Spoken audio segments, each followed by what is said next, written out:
ایک رات جو تاریخ میں بہت خاص سمجھی گئی۔ کرس لیمنز جو ایک تجربہ کار ڈائیور تھا، یعنی ایک غوطہ خور، اس کی زندگی میں کئی سمندری مہمات آ چکی تھی، مگر آج رات کچھ مختلف تھا۔ بے ٹوپاز ایک جدید ڈائیونگ شپ جس کا کام سمندری تہوں میں جا کر اہم انفراسٹرکچر کو دیکھنا اور اس کو سمجھنا تھا۔ اس سفر کا مقصد نارتھ سی کے ساحلی علاقے میں ایک پائپ لائن کی مرمت تھا۔ کرس اور اس کی ٹیم جانتے تھے کہ یہ مہم ایک معمولی کام کی طرح شروع ہوگی، مگر انہیں پتا تھا کہ سمندر کا راستہ ہمیشہ غیر متوقع ہوتا ہے، یعنی اس راستے پر کسی بھی وقت کچھ بھی آفت آ سکتی ہے۔ چند گھنٹے پہلے شپ نے اپنے سفر کی ابتدا کی تھی۔ کرس اور اس کے ساتھی ڈیو یاسا دونوں جانتے تھے کہ ان کا کام آسان نہیں ہوگا۔ ان کے سامنے 90 میٹر سمندر کی گہرائی تھی، جہاں ہر قدم کو محتاط انداز میں اٹھانا پڑتا تھا، کیونکہ سمندر کی گہری تاریکی میں کوئی بھی غلطی مہنگی پڑ سکتی تھی۔ ان کے کام کا مقصد تھا منیفولڈ نامی اس پیچیدہ ڈھانچے کی مرمت کرنا جو زیر سمندر گیس پائپ لائن کے قریب تھا۔ یہ کام انتہائی ضروری تھا، لیکن کسی کو یہ اندازہ نہیں تھا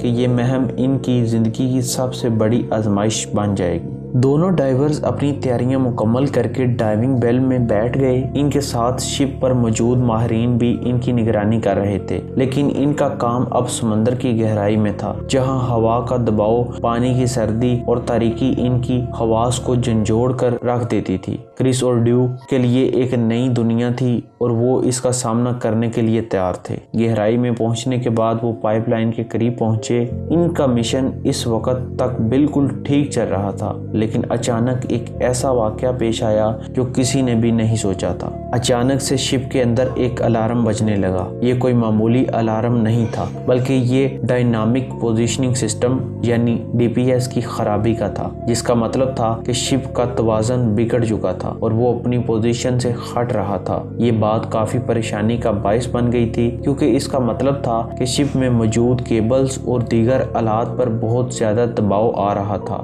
اس دباؤ نے کرس اور ڈیو کی زندگی کو خطرے میں ڈال دیا تھا، کیونکہ سمندر کی گہرائی میں ہونے کی وجہ سے ان کا رابطہ بری طرح متاثر ہو رہا تھا۔ کرس نے فوری طور پر ڈیو کے ساتھ رابطہ کیا اور دونوں نے اپنے کام کو مکمل کرنے کی کوشش کی، لیکن سمندر کی گہرائی میں جہاں 90 میٹر کا دباؤ تھا، ایک لمحے کی غفلت سے ان کی زندگی کا خاتمہ ہو سکتا تھا۔ انہوں نے اپنی رفتار کو بڑھایا اور جلدی سے مرمت کا کام مکمل کرنے کی کوشش کی، مگر جیسے ہی کام مکمل ہوا، اچانک ایک اور حیران کن واقعہ پیش آیا۔ ایک کیمرہ جو ROV ان کی نگرانی کر رہا تھا، ایک ایسا منظر اس نے کیچ کیا جس نے پورے عملے کو ہلا کر رکھ دیا۔ کیا یہ منظر حقیقت تھا؟ کرس اور اس کے ساتھی اس وقت تک زندہ رہ پائیں گے یا پھر سمندر کی گہری تاریکی ان کا پیچھا کر لے گی؟ یہ کچھ سوالات تھے جو وہاں ہر ایک کے دل میں اٹھ رہے تھے۔ کرس اور ڈیو کا دل تیز دھڑک رہا تھا۔ وہ جانتے تھے کہ اب ان کی زندگی کا ہر لمحہ ان کے ہاتھ میں نہیں تھا۔ ان کے سامنے ایک ایسی صورتحال تھی جس کا سامنا انہوں نے کبھی نہیں کیا تھا۔ پانی کا دباؤ، گہرا اندھیرا اور ان کا بے پناہ اعصاب کا مقابلہ کرنے کا عزم۔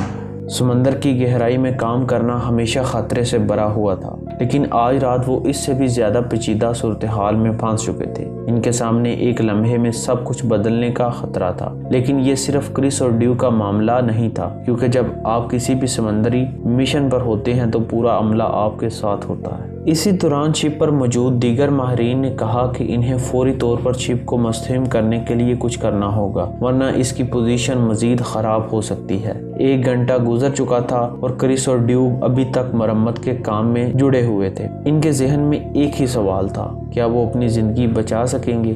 شپ پر موجود عملہ پریشانی کی حالت میں تھا۔ جب انہیں پتہ چلا کہ کرس اور ڈیو کی زندگی خطرے میں ہے تو انہوں نے فوراً ریسکیو آپریشن شروع کیا، مگر سمندر کی گہرائی میں جہاں اس وقت بے شمار مشکلات آ رہی تھی، کیا وہ دونوں ڈائیورز محفوظ واپس آ پائیں گے؟ اس کا انحصار صرف ان کی مہارت پر نہیں بلکہ اس پر بھی تھا کہ سمندر ان کا ساتھ دے گا یا نہیں۔ کرس اور ڈیو کا حالیہ تجزیہ ایک اور خوفناک حقیقت کے ساتھ جڑ گیا، اور وہ کچھ حقیقت یہ تھی۔ ایک وقت آیا کہ جب پاکستان کے ساحلی علاقے میں ایک ڈائیونگ مشن کی تیاری ہو رہی تھی۔ ایک ایسی ٹیم تھی جو سمندر کی گہرائی میں ان اہم انفراسٹرکچرز کی مرمت کرنے جا رہی تھی جنہیں دہشت گردوں نے ٹارگٹ بنایا تھا۔ اس مشن کی خاص بات یہ تھی کہ اس میں ایک اہم راز چھپا ہوا تھا جسے پاکستان کی بحریہ کے سینئر افسروں نے دریافت کیا تھا۔